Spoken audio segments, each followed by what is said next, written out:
¿Qué tal? ¿Cómo le va? Esto es Potencia Pyme, un placer por acompañarnos como siempre. Cuando uno habla de desarrollo regional, ¿de qué habla? ¿Cuántas veces hemos dicho en el programa, este es un país muy amplio, a lo largo, a lo ancho, y son todas las regiones iguales?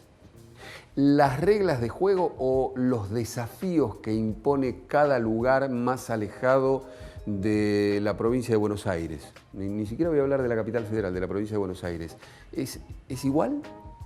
Bueno, nosotros vamos a tener la posibilidad, después de los auspicios, de hablar con el ingeniero Roberto Carmona, que es presidente del Departamento de Desarrollo Regional de la Unión Industrial Argentina. Y él me corregirá si esto que acabo de decir va en sintonía con lo que están haciendo desde esta institución. Auspicios, bienvenido, esto es Potencia Pyme.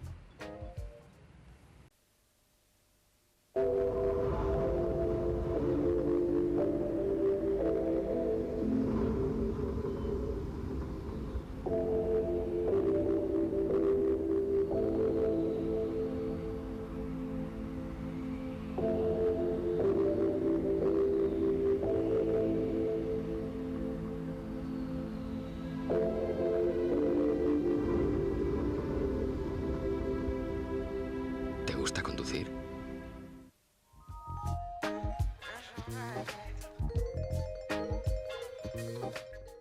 La presentación fue hecha, así que me queda darle la bienvenida, ingeniero Roberto Carmona. Bienvenido a Potencia Pyme y gracias por recibirnos en la sede de la UIA para poder charlar sobre estos temas.